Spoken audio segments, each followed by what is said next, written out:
नमस्ते मित्रों, कथा निधि चैनल पर आपका बहुत बहुत स्वागत है।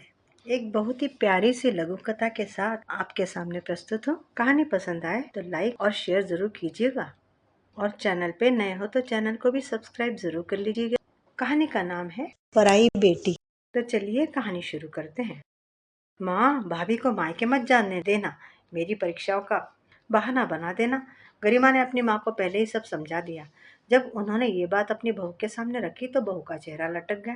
गरिमा तुरंत बोली, अरे भाभी, आपका तो चेहरा लटक गया। क्या हो जाएगा अगर आप मायके नहीं जाओगी तो? देखो, मेरे फाइनल एग्जाम्स है और मम्मी के घुटनों में कितना दर्द रहता है। और अब भाभी, आप जब घर पर हो तो सास ननद को पूरा आराम देना आपकी तो जिम्मेदारी है। इसलिए आप प्लीज़ कहीं नहीं जाइए, क्योंकि आप चले जाएंगे तो घर के काम कौन करेगा? अब तो भाभी अपना मायका भूल जाओ, अब ससुराल ही आपके लिए सब कुछ है। स्वाति की ननद गरिमा लगातार बोले जा रही थी और स्वाति की सास एकदम चुप थी। जबकि घर की बड़ी होने के कारण ये बातें सास अगर बोलती तो ठीक भी था। गरिमा को तो ये बातें बोलने का कोई हक नहीं था, क्योंकि वो तो घर में सबसे छोटी थी। उससे तो अपनी बड़ी भाभी से ढंग से बात ही करनी चाहिए थी। स्वाति को चुप देखकर गरिमा फिर बोली, देखो भाभी, अगर परीक्षा में मेरे नंबर कम आए तो उसकी जिम्मेदारी आपकी होगी, क्योंकि पूरे घर की जिम्मेदारी ही आप पर है। अब अगर आप ही चली जाओगी तो मम्मी को काम करना पड़ेगा और मुझे उनकी मदद करनी पड़ेगी। तो मेरे पास पढ़ने के लिए समय कब बचेगा? गरिमा ठीक कह रही है बहू, अभी मायके मत जाओ। तुम्हारी बहन अगर अपने मायके आ रही है तो उसे आने दो, वो आकर रहकर चली जाएगी। जरूरी तो नहीं कि जब तुम्हारी बहन मायके आए तब तुम भी चली जाओ। गरिमा की परीक्षाओं के बाद चली जाना तुम अपने मायके। स्वाति की सास ने पहली बार मना करने के लिए अपना मुंह खोला। स्वाति समझ गई कि इस बार भी वो अपनी दीदी और उनके बच्चों से नहीं मिल पाएगी। दीदी साल में एक बार तो आती थी मायके। उसका कितना मन था कि कुछ दिन वह अपनी दीदी के साथ मायके में जाकर रहे, लेकिन हर बार की तरह इस बार भी उसकी सास और ननद ने अपना फैसला सुना दिया। उसको और उसके पति को उनका यह फैसला मानना ही होगा, क्योंकि उसके पति राकेश अपनी माँ के आदर्श बेटे जो ठहरे। मजाल है कि उनके फैसले के खिलाफ वह अपनी जिंदगी में कुछ कर सके। अपनी पत्नी के पक्ष में तो वो कभी नहीं बोलेंगे। गरिमा की परीक्षा तो एक बहाना है और उसमें अभी 1 महीना बाकी है। इतने समय में तो वह मायके से लौट भी आती, लेकिन उसकी अच्छाई, घर के लिए उसकी सुघड़ता और कार्यकुशलता ही उसकी दुश्मन बन गई है। माँ के दिए संस्कारों के कारण उसने आते ही पूरे घर को संभाल लिया था। सबको बिस्तर पर बैठकर खिलाने की आदत डाल दी और अब यही चीज उसकी दुश्मन बन गई है। अब सब आराम के आदी हो चुके हैं। घर के हर छोटे बड़े काम के लिए हर कोई स्वाति को ही पुकारता है। यहाँ तक कि चाय के कप और खाने की झूठी प्लेट उठाने के लिए भी स्वाति को ही आवाज दी जाती है। अब ऐसे में उसका ससुराल से मायके जाना सबको अखर रहा था, पर उसे भी तो साल 2 साल बाद अपनी दीदी से मिलने का बड़ा मन था। आज सुबह ही तो उसके पापा ने फोन करके उसकी सासू माँ को बोला था कि समतन जी, स्वाति की बड़ी बहन भी आने वाली है तो कुछ दिनों के लिए स्वाति को भी भेज दीजिए। कुछ दिन दोनों बहनें एक साथ रह लेंगी। ये सुनकर सास से पहले ननद गरिमा ने अपना फैसला सुना दिया था। स्वाति की शादी राकेश से हुए अभी 2 ही साल हुए थे। स्वाति ने सामान्य पढ़ाई लिखाई की थी, पर घर के सभी कामों को करने का तरीका उसने घोंट कर पी रखा था। वह घर के सभी कामों में दक्ष थी। अपनी बड़ी बहन से वह अपनी शादी में ही मिली थी और तब से लेकर अब तक 2 साल बीत चुके थे। उसका बड़ा मन था अपनी बहन के साथ कुछ दिन रहने का। यूं तो वीडियो कॉल पर बात हो जाती थी, लेकिन जो बात साथ सामने रहकर करने में थी वो वीडियो कॉल में कहाँ। रात को स्वाति ने राकेश से बात करनी चाहिए, लेकिन वो तो जैसे अंधभक्त की तरह माँ का फैसला पहले ही मान चुका था। स्वाति से बोला, सही तो कर रही हैं वे दोनों, क्या करोगी जाकर अभी?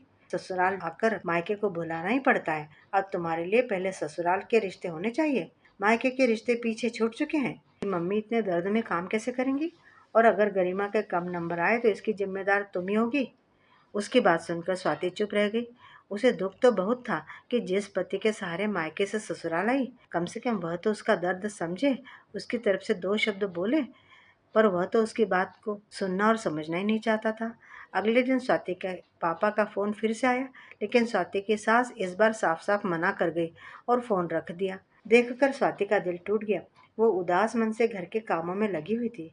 जिस ननद ने अपनी परीक्षाएं बताकर उसको मायके जाने से रोका था, वो सारा सारा दिन टीवी और मोबाइल में घुसी रहती। उसने एक दिन भी उसको पढ़ाई करते भी नहीं देखा था। और सासू माँ, जिनके घुटनों में बहुत दर्द रहता था, वे रोज सुबह बगीचे की सैर को निकल जाती थी और कितनी ही सीढ़ियां चढ़कर ऊपर भी आ जाती थी। स्वाति समझ गई कि इन लोगों को आराम की लत लग चुकी है, इसीलिए उसको जाने नहीं दिया गया।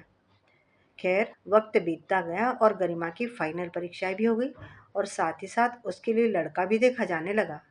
संयोग से जल्दी ही एक लड़का मिल भी गया जो सबको पसंद आ गया और शादी की तारीख भी तय हो गई।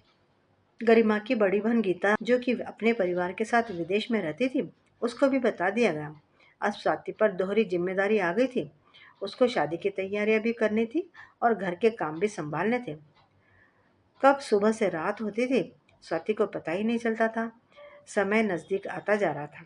गीता भी अपने पति और बच्चों के साथ विदेश से आ चुकी थी। स्वाति ने लगभग सारी तैयारियां वक्त से पहले ही पूरी कर ली थी। स्वाति की दोनों ननदों में आपस में बहुत प्यार था, लेकिन दोनों बहनों में फर्क था तो इस बात का कि बड़ी ननद गीता अपनी भाभी का दर्द समझती थी, जबकि छोटी ननद गरिमा अपनी भाभी को दुखी देखकर ही खुश होती थी। गरिमा की शादी हो गई। शुरू शुरू में ये सब अच्छा लगा और वह जल्दी जल्दी मायके भी आती रही, पर जब वो अपना घर संभालने लगी तो धीरे धीरे पूरे घर की जिम्मेदारी गरिमा पर डाल दी गई। एक दिन गरिमा का अपने मायके आने का बड़ा मन हो रहा था।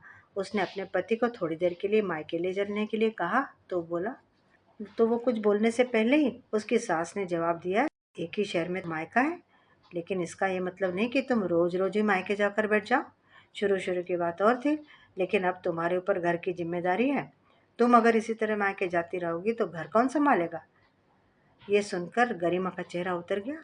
उसे अब अपनी भाभी का दर्द समझ में आया, क्योंकि जिस उम्र में उसकी शादी हुई थी उसी उम्र में स्वाति की भी शादी हुई थी। छोटी उम्र में मायके से दूर रहना बहुत कष्टकारक होता है। एक दिन सुबह उसको उठने में देर हो गई तो सास ने तुरंत टोक दिया कि बहू, रात को मायके वालों से देर तक बातें मत किया करो, वरना सुबह ऐसी देर से आंखें खुलेगी और घर का सारा काम पड़ा का पड़ा रह जाएगा। सास से भी ज्यादा उसके ननद उसके ऊपर चिल्ला रही थी, भाभी, अब आपकी वजह से मुझे कॉलेज जाने में देर हो जाएगी। कब आपका नाश्ता बनेगा और कब मैं खाऊंगी और कब मैं जाऊंगी। रात को तो आप देर तक अपनी बहन से वीडियो कॉल पर लगी रहती हो, तो सुबह आँख कैसे खुल पाएगी। पता नहीं अपने घर वालों से बात करते हुए ये हम सबको क्यों भूल जाती है। ननद की कड़वी बातें सुनकर गरिमा की आंखें छलछलाई पश्चाताप करने लगा। उसे अब समझ आ रहा था कि भाभी को भी अपने मायके की ऐसी याद आती होगी। धीरे धीरे ऐसे ही एक साल बीत गया। गीता के ससुराल में किसी की शादी थी तो इसी सिलसिले में वह विदेश से आ रही थी। उसके आने की सबसे ज़्यादा खुशी गरिमा को थी, क्योंकि शादी के बाद से आज तक वह दीदी से मिली ही नहीं थी। गीता शादी के बाद अपने ससुराल से अपने मायके रहने के लिए आ गई और अब उसे गरिमा से मिलने का इंतजार था। गरिमा को भी अपने मायके जाने की बहुत जल्दी हो रही थी कि एक दिन उसकी सास सीढ़ियों पर फिसल गई और उनके पैरों में मोच आ गई और सूजन भी। अगले ही दिन गरिमा के पापा का फोन आ गया और वो गरिमा को कुछ दिन मायके भेजने को कहने लगे, लेकिन गरिमा की सास ने तुरंत मना कर दिया। समधी जी, मेरे पैरों में बहुत दर्द है, मैं सीढ़ियों से गिर पड़ी हूँ। अब अगर ऐसे में बहू को मायके भेज दूंगी तो यहाँ का सारा काम चौपट हो जाएगा। यहाँ की जिम्मेदारी उसी पर है। अब जितने दिन मायके में रहना था वो रह ली। अब ये हमारे घर की बहू है। जब हम सब इधर तकलीफ में हो तो बहू मायके में आराम करेगी क्या। इस दिन के लिए तो हमने अपने बेटे की शादी नहीं की थी ना। और फिर दूसरी तरफ की बात सुने बिना ही सास ने फोन कट कर दिया। गरिमा दरवाजे में खड़ी सास की सारी बातें सुन रही थी और सोच रही थी कि उसने खुद के कर्म उसको मायके जाने से रोक रहे थे। इतिहास शायद खुद को दोहरा रहा है। अपने कर्मों का फल उसे भुगतना पड़ रहा है। जहाँ कल उसकी भाभी खड़ी थी, आज वह वहाँ खड़ी है। उसका दिल और आंखें दोनों ही रो रहे थे कि तभी उसके मम्मी का फोन आ गया। गरिमा, तू तो कहती थी कि तेरे ससुराल वाले बहुत अच्छे हैं, कभी तुझे मायके आने से नहीं रोकेंगे, तो फिर अब क्या हुआ।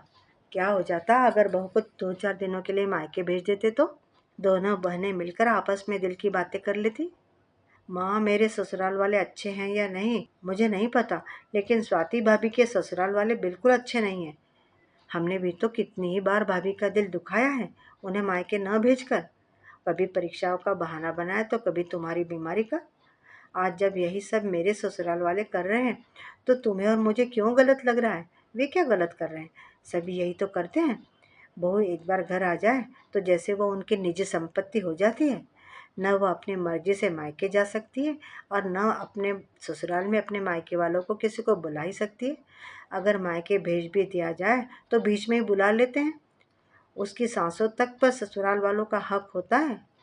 माँ, आज मुझे भाभी का दर्द समझ में आ रहा है। लेकिन माँ, आपको शायद अभी भी समझ में नहीं आया। आपने क्यों नहीं रोका था मुझे जब मैं भाभी के साथ गलत व्यवहार करती थी? आपने उसी समय मुझे डांटा क्यों नहीं? आप तो खुद एक बहू रह चुकी हैं। फिर एक बहू का दर्द आपको क्यों नहीं दिखाई दिया? आपने खुद तो भाभी के साथ अच्छा व्यवहार किया ही नहीं, मुझे भी नहीं सिखाया। अगर आपने भाभी का दिल ना दुखाया होता तो आज आपकी बेटी को मायके आने को तरसना न पड़ता। उसकी बातें सुनकर उसकी माँ ने फोन रख दिया।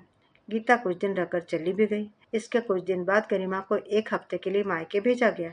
जिस दिन वो वहाँ पहुंची उसी दिन स्वाति की मम्मी को अस्पताल में भर्ती कराना पड़ा। ननद के सामने मायके जाने में स्वाति को घबराहट हो रही थी, तो गरिमा खुद ही स्वाति का बैग पैक करने लगी और उसे बोली कि भाभी, आप आराम से जाइए, यहाँ की चिंता मत करना, मैं हूँ ना, मैं सब संभाल लूंगी, आप अपनी मम्मी का ध्यान रखना। स्वाति को पहली बार अपने ननद का यह रूप देखने को मिला था। उसकी आंखों में आंसू आ गए और वह गरिमा के गले लग गई। दोस्तों, कुछ चीजें जब स्वयं के साथ होती तभी समझ में आती है। बहू और ननद का रिश्ता तो शुरू से ही बदनाम रहा है। ऐसे में गरिमा जैसे ननद इस बात को और पुख्ता कर देती है। ध्यान रहे, जैसा आप दूसरों के साथ करते हो ना, देर सवेर किसी न किसी रूप में वह हमारे अपने सामने भी दोहराया जाता है। इसलिए खुद जियो और दूसरों को भी जीने दो। खुद खुश रहो और दूसरों को भी खुशियाँ बांटो। मित्रों, उम्मीद करती हूँ कि आपको कहानी पसंद आई होगी। कमेंट करके बताइएगा ज़रूर और चैनल पे नए हो तो चैनल को भी सब्सक्राइब कर लीजिएगा। कहानी सुनने के लिए बहुत बहुत धन्यवाद। आपका दिन शुभ हो। आपका दिन शुभ हो। नए हो तो चैनल को भी सब्सक्राइब कर लीजिएगा। कहानी सुनने के लिए बहुत बहुत धन्यवाद। आपका दिन शुभ हो।